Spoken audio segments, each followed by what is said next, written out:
Welcome to Focus Washington. I'm Chuck Conconey. I'm here in a little bit different setting today with Rich Masters, my colleague, my pal, the Democratic Party strategist who is here covering today for Bill Press, who is away. Thank you for being here. Oh, absolutely. It's always a pleasure to play a little hooky for my day job and get to fill in for one of my heroes on talk radio, Bill Press. Bill is a great guy. Great guy. Done a lot of good work for a very, very long time, and traditionally gets that progressive message out, which so often you don't get a chance to hear. And every time he lets me fill in for him, it's always a great pleasure. This is a new year. This is a new year coming up. Barack Obama, the age of Barack Obama. What's it going to mean to this country? Well, as I said, 2008 was the year of Barack Obama. 2009 begins the era of Barack Obama, and I think that's a little bit different. 2008, we were in campaign mode. He was in campaign mode.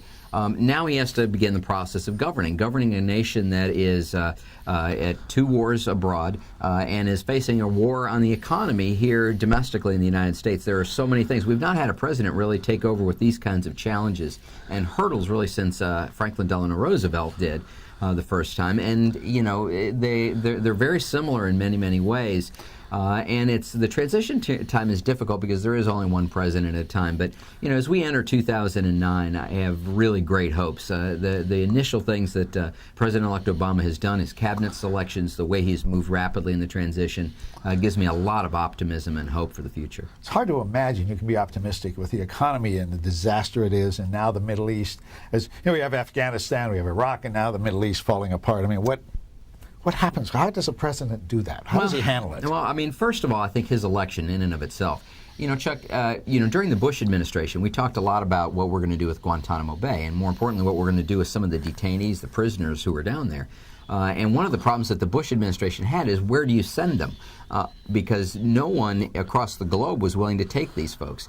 Because of the election of Barack Obama, now many countries in Europe, Germany, Italy, France, have all said we will start opening up our doors and start taking some of these prisoners. So already you see a huge signal across the globe that there's a new change and a new feel the United States of America has to offer. And I think the election of him himself is, in and of itself, has helped move the ball. That doesn't mean there's not huge challenges, Chuck. There's huge challenges.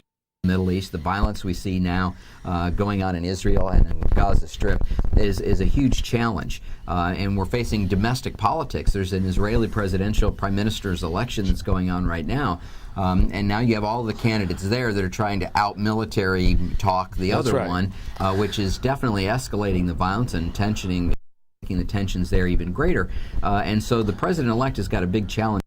Now, the opportunity that most people look for is a fresh start, and I think Barack Obama gives us that fresh start. We've got a lot of problems. The economy is not going to turn around overnight, even if we pass this huge economic stimulus package that the president-elect is talking about in the neighborhood of $700 to $800 billion.